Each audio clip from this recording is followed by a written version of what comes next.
मैं जलील साहब आपके पास आऊं क्योंकि इसको मैंने एक बार पहले भी कहा था, मैं आज उसको फिर रीइटरेट कर रहा हूं। मैं अभी गया था कश्मीर। जलील साहब इज एन एक्सलेंट होस्ट, मतलब बहुत ही बेहतरीन मेजबान। अ, ये मुझे बहुत जगह लगा, मैं खुद भी बहुत से लोगों से मिला, मतलब मैं बिना जलील साहब के भी बहुत से लोगों को मिला। मैं इसलिए कह रहा हूं कि ये ना हो कि केवल मेरा सोर्स ऑफ इंफॉर्मेशन जलील साहब है। मैं जब टैक्सी में आ रहा था तब उससे बात हुई, रास्ते में कहीं चाय के लिए किसी उसमें था, उससे उनसे बात हुई। दो तीन प्रश्न पूछे जा रहे हैं और मैं वहीं से जलील साहब आपसे इस प्रश्न को थोड़ा तायीद करा के आगे पूछूंगा। मुझसे वहां दो तीन चीजें लोगों ने पूछी, उसका आंसर पूछा, क्योंकि वो आंसर ऑब्वियस हैं, इसलिए मैं मेरे पास उसका कोई जवाब नहीं था। मुझसे पूछा एक ये गया कि साहब ये जरा बताइए, जहां पे पहलगाम में जो बैसारन वैली है वहां पे सिक्योरिटी क्यों हटाई गई थी? वो ऐसी जगह नहीं थी कि वहां सिक्योरिटी, अब भारत सरकार कह रही है कि वो तो बिना बताए वहां पे लोग टूरिस्ट भेज दिए गए थे। ये कोई दो टूरिस्ट नहीं गए थे वहां के, बिना बताए धीरे से हम अंदर घुस गए और ऐसे झांक के चले आए। वहां पे हजारों की तादाद में टूरिस्ट थे। दूसरा, वहां से नियरेस्ट जो जलील साहब, मुझसे वहां पे भी आप मतलब किसी के पास, हम लोग के पास आंसर नहीं है। एक आम आदमी जो सड़क पे चल रहा है वो ये भी पूछ रहा है कि साहब वहां से सबसे नजदीक सिक्योरिटी पिकेट कहां पे है, अगल बगल, ऊपर या नीचे, क्योंकि वो रूट ये अमरनाथ वाले रूट पे ही पड़ता है। वो कोई सिक्योरिटी पिकेट है? और अगर है तो क्या वहां से एक भी राउंड गोली चली? क्योंकि इतने लंबे समय तक वो मारते रहे, 26 लोगों को गोली चलाते रहे, कोई रोकने वाला नहीं था, तो क्या इधर से कहीं से कुछ पटाखा, गोली, आवाज, चीखना चिल्लाना कहीं से हुआ? और सबसे इंपॉर्टेंट बात, वो ये भी कह रहे हैं, उसका आंसर मैं किसी भी अपने आज के प्रतिभागी से नहीं चाहूंगा कि वो कहें, क्योंकि उसका आंसर सबको पता है, बोलना ठीक नहीं है। प्रश्न है, सिर्फ है, आंसर जिसको जो समझ में आए वो अपने अपने घर में अपने अपने मन में सोच ले, हामी भर ले और दुख से अपना, शर्म से अपना सिर नीचे कर ले। तीसरा आंसर यह है कि जो ये जगह है कश्मीर में, इस आतंकवाद को कश्मीरी बहुत लंबे समय से झेल रहा है, 40-50 साल से झेल रहा है। कम ज्यादा, कभी ठीक हो जाता है, कभी जब कोई अपनी सरकार, मतलब सरकार जब ठीक से चुनाव करा लेती है, लोगों का पार्टिसिपेशन होता है, वो कम हो जाता है, फिर बढ़ जाता है, असंतोष है, बहुत सी समस्याएं हैं। आज तक क्या कश्मीर में, लोगों ने मुझसे पूछा कि आज तक क्या कश्मीर में जब ये आतंकवाद ने किसी को मारा है तो क्या धर्म पूछ के मारा है? ये धर्म पूछ के अगर मारा गया है तो इस धर्म पूछ के मारे जाने से पॉलिटिकल फायदा किसका होता है, ये भी जरा बताइए। मुझे नहीं मालूम, और ना मैं आपसे जानना चाहता हूं कि इसका पॉलिटिकल फायदा होता है, तो अपने आप समझ लीजिए। इस पे पॉलिटिकल रोटी जो सेक रहा है, वो चीजें बहुत ऑब्वियस हैं। मैं जलील साहब शुरुआत आपसे कर रहा हूं, फिर हमारे साथ एक एक्सपर्ट सूद साहब हैं। एक चीज, एक तरफ में, और आपसे नहीं, महसूद साहब से भी, क्योंकि हो क्या गया है कि इस समय की जो पॉलिटिकल लीडरशिप है उसने बहुत चतुराई से जो गुस्सा है कश्मीर के आम जन का, वो बजाय सरकार, वो फोर्सेस की तरफ मोड़ दिया है। हिंदुस्तान की फोर्सेस अपने मन से एक एक जगह नहीं खड़ी होती हैं। पॉलिटिकल लीडरशिप जहां कहती है अगर आगे कुआं भी है तो उस कुएं में कूदने को तैयार है, अगर आगे आग, जलती हुई आग है तो उस आग में चल जाने को तैयार है, अपने मन से वो किसी की जगह नहीं खड़ी होती है। तो ये जो एक बहुत सक्सेसफुली जो जो पॉलिटिकल नेतृत्व होता है, वो फोर्सेस की तरफ गुस्सा मोड़ देता है। देखिए फोर्सेस नहीं किया, मैं फोर्सेस की अभी बात नहीं, अभी मैं मूल बात आज जलील साहब सिर्फ इस चीज की कर रहा हूं कि जो पहलगाम में मामला हुआ है उसमें कहीं भी कोई भी जांच आगे बढ़ती हुई दिखाई दे रही है, नंबर एक। और नंबर दो, ये जो सोशल मीडिया अकाउंट्स खुले थे, ये भारत सरकार कह रही है टेक्निकल ग्लिच की वजह से खुल गए थे। तो कल टेक्निकल ग्लिच की वजह से मारना होगा बम इधर, तो इधर भी तो मार सकते हैं, मालूम नहीं इनका टेक्निकल ग्लिच क्या होगा। अगर इस तरह के लोग हैं तो कहीं का कुछ कर सकते हैं। इसी से शुरुआत करते हैं जलील साहब, पहलगाम के अनछुए प्रश्न क्या क्या हैं आपके हिसाब से? मेरी तरफ से आपको, आपके दर्शकों को और को पैनलिस्ट को आदाब। और जहां तक आपने सवाल किया कि इसकी क्या प्रतिक्रियाएं हैं लोगों की और लोगों के मन में इस हवाले से क्या चल रहा है। तो जितना भी अभी आपने प्रोलॉग में कहा, तो उसमें सबसे बड़ी बात जो है वो जांच की है। जांच ही एक ऐसी चीज है जो हमें उस मुकाम तक पहुंचा सकती है, उस पॉइंट तक पहुंचा सकती है जब हम ये समझने की कोशिश करते हैं कि हमारी गलतियां कहां से हुई हैं। ये सारा मामला जो है सेल्फ इंट्रोस्पेक्शन का है, लेकिन जो हम तारीख हिस्ट्री देखते हैं पिछले कुछ 20-30 साल की, तो हमें लगता है कि हमने तारीख से कोई सबक नहीं लिया है। We have always been on receiving end, and then the consequences have also been सच कि हमें ही उसमें भी भुगतना पड़ता है। आप देखिए, मैं ज्यादा पीछे नहीं जाऊंगा, कई वाकयात ऐसे हैं जिनकी जांच अभी तक मुकम्मल नहीं हुई है। सबसे पुरानों में से एक चिटी सिंहपुरा का वाकया है, जहां 35 या 36 सिखों को मारा गया और साथ ही उसके बाद एनकाउंटर में 7 सिविलियंस को ये बताकर मारा गया सिक्योरिटी फोर्सेस की तरफ से कि ये वही लोग हैं जिन्होंने चिटी सिंहपुरा का मैसेकर कंडक्ट किया था, जिनमें एक 65 साल बुजुर्ग भी था और कुछ मजदूर थे, कुछ कारपेंटर थे, और बाद में पता चला कि वो सारे सिविलियंस थे। तो हमें एक तरक्की याफ्ता मुल्क और खासकर सिक्योरिटी के लिहाज से हम बहुत ही एडवांस्ड हैं, और जब इस तरह की बातें ऐसे मामलात के बाद सामने आती हैं तो हमें शर्मिंदगी का सामना करना पड़ता है कि हम इस काबिल भी नहीं है कि हम किसी भी वाकये की आज तक जांच मुकम्मल नहीं कर पाए हैं। और कहीं कहीं तो हमने ये जो पथरी बल का वाकया है, जिसमें मैंने कहा कि 7 अफराद को मारा गया था, ये कहकर कि यही वो आतंकवादी हैं जिन्होंने चिटी सिंहपुरा का मैसेकर किया था, लेकिन बाद में वो आम आदमी निकले। इसके अलावा भी ऐसी चीजें हैं जहां सिक्योरिटी फोर्सेस ने कई लोगों को सरहद पे ले जाके या कहीं से गिरफ्तार करके फिर बाद में, मैं ये नहीं कहूंगा कि सिक्योरिटी फोर्स में सब लोग ऐसे हैं, कुछ लोग ऐसे भी हैं जिन्होंने तरक्कियों के लिए या इनामों के लिए आम आदमियों को, नौजवानों को, बुढ़े को जो सामने आया उसको मारा। वजह यह है कि हम जांच के मामले में बहुत पीछे हैं।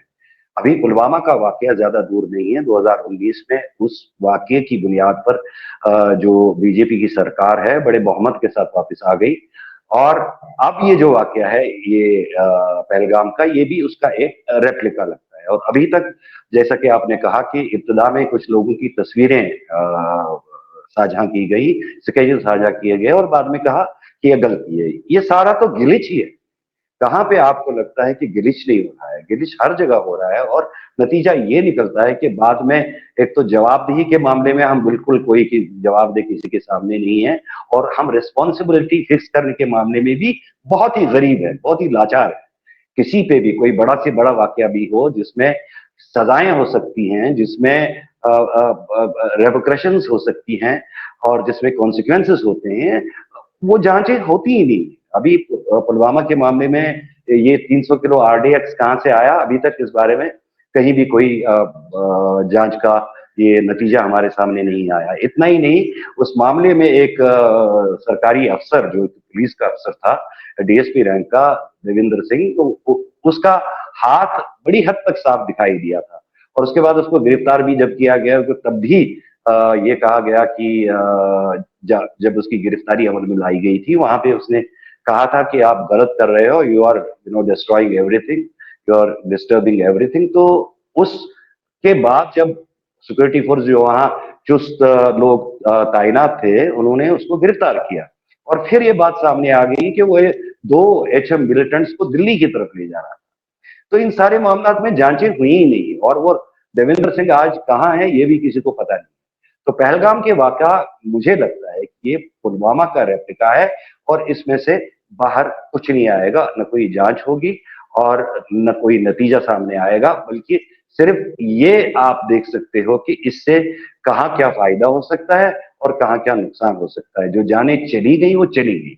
और फिर जब हम कॉन्सिक्वेंसेस की बात पे आते हैं, तो भारत और पाकिस्तान के दरमियान ऑपरेशन सिंदूर के बाद जो मौरिका आरई चली, जो कॉन्फ्लिक्ट चला, उसमें भी हमारे कई लोग, पुंछ और राजौरी और ये जो हमारा उड़ी का जो एलओसी का इलाका है, इस इलाके में बहुत सी और जानें चली हैं जिनकी की बात नहीं हो रही है, और शायद उनको कोलैटरल डैमेज समझना एक आम सी बात है हमारे लिए। अब मैं बड़ी इस दायरे को वसी करके, इस सर्कल को बड़ा करके आपको बताऊंगा कि कॉन्सिक्वेंसेस क्या रही। हमने पाकिस्तान को सबक सिखाने के लिए ऑपरेशन सिंदूर किया, और बदले में हमें क्या मिला कि आज एक तरफ तो फाइटर जेट्स गिरने की बात पे लोगों को देशद्रोही कहा जा रहा है, और जो देश की हिफाजत की जमानत है हमारी फौज, वो एक्सेप्ट कर रही है कि ये हमारे फाइटर जेट्स गिरे हैं। तो नटशल में ये है कि नुकसान हमारा अरबों का हुआ है, जिसकी कहीं बात नहीं हो रही है। उसके बाद आप देखिए कि जब अमेरिका की बात आई, ट्रंप की बात आई, और उसने जो व्यापार का ये बहाना बनाकर या व्यापार की धमकी देकर दोनों मुल्कों को सीज फायर करने के लिए पाबंद कर दिया या मजबूर कर दिया, जिसका कि हम सरकारी सतह पे एतराफ नहीं कर रहे हैं, लेकिन प्रधानमंत्री की सतह पे इस बारे में कोई बात बाहर नहीं आई है, जबकि उनको ये बात करनी चाहिए थी कि जब एक देश का, अमेरिका जैसे देश का सदर और प्रेसिडेंट ये बात कह रहा है कि मैंने इनसे दबाव डाल के सीज फायर करवा ली, तो उसका जवाब प्रधानमंत्री को ही, हेड ऑफ द स्टेट को देना चाहिए था। वो नहीं दे रहे हैं, लेकिन निचली सतह के कर्मचारियों या सियासतदानों की जुबान से ऐसे बयान दिलवाए जा रहे हैं। अब अगर मान भी जाए कि अमेरिका के कहने पे हमने सीज फायर किया, तो बदले में हमें क्या मिला? बदले में टैरिफ के मामले में आपको पता ही है कि 500% टैरिफ लगाने की बात हो रही है। और दूसरी तरफ आप देखिए कि इनाम किसको मिल रहा है। इनाम की बात जब आप करेंगे, 1 जुलाई को पाकिस्तान ने सिक्योरिटी काउंसिल की प्रेसिडेंसी संभाली, एक दूसरा जो एंटी टेररिज्म कमेटी है उसको वाइस चेयरमैनशिप मिल गई। इतना ही, तालिबान का जो सैंक्शंस वगैरह हैं उसके बारे में जो मामलात हैं उनमें भी चेयर दी गई कि तालिबान की जो सैंक्शंस है, सैंक्शन कमेटी है, उसकी चेयर भी पाकिस्तान के पास है। और जो यूएस सेंट्रल कमांड के कमांडर हैं, शायद नाम उनका है माइकल कुरीला है, उसका बयान भी याद होगा आपको। ये ऑपरेशन सिंदूर के बाद की बात कर रहा हूं कि उन्होंने पाकिस्तान की कितनी तारीफ की कि हमारा फिनोमिनल पार्टनर है पाकिस्तान, एंटी टेरर जो उनकी मुहिम है उसमें वो पार्टनर है। और बाद में आप ऑपरेशन सिंदूर के बाद की जब बात करते हैं, तो टेरी ब्रूस जो हैं, जो ऑफिशियल स्पोक्स पर्सन हैं स्टेट डिपार्टमेंट की, उन्होंने कश्मीर के मामले में क्या कहा? कश्मीर के मामले में जब उनसे सवाल पूछा गया कि कश्मीर के डिस्प्यूट में ट्रंप का रोल क्या हो सकता है, तो उन्होंने कहा था कि Trump can surprise any time, he can take a role of mediator as far as Kashmir issue is concern, and जो जनरेशनल वार है उसको खत्म करा सकते हैं। और भी बातें हुई कश्मीर के बारे में जो कि शिमला समझौते के बाद नहीं हो रही। और हमें इनाम में अब ऑपरेशन सिंदूर के बाद जब हम ये दावा कर रहे हैं कि हमने टेररिज्म की कमर तोड़ी है, लेकिन अगर दूसरी तरफ आप देखेंगे कि हमें नुकसान कितने हुए हैं, यहाँ पे ये बात करना जरूरी है और देशवासियों को समझाना जरूरी है कि हमारी कॉन्सिक्वेंसेस की रेट क्या रही। और पाकिस्तान जो हम आइसोलेट करना चाहते थे, जिसके लिए हमने यहाँ से डेलीगेशंस भेज दी, और उसके 7 लोग हैं, जबकि हमारे साथ ऐसे लोग नहीं हैं जिनका जिक्र किया जा सकता है। अब देखिए दफा 370 के बाद चाइना का कौन रोल क्या रहा? चाइना बड़ा एग्रेसिव हो गया हमारी तरफ, और जब उनसे बात पूछी गई चाइना से कि ये ऑपरेशन सिंदूर या जो रिटेलिएशन हो सकती है इंडिया से आफ्टर पहलगाम अटैक, तो उनका रोल क्या होगा? दे say openly say that we will defend the territorial integrity of Pakistan.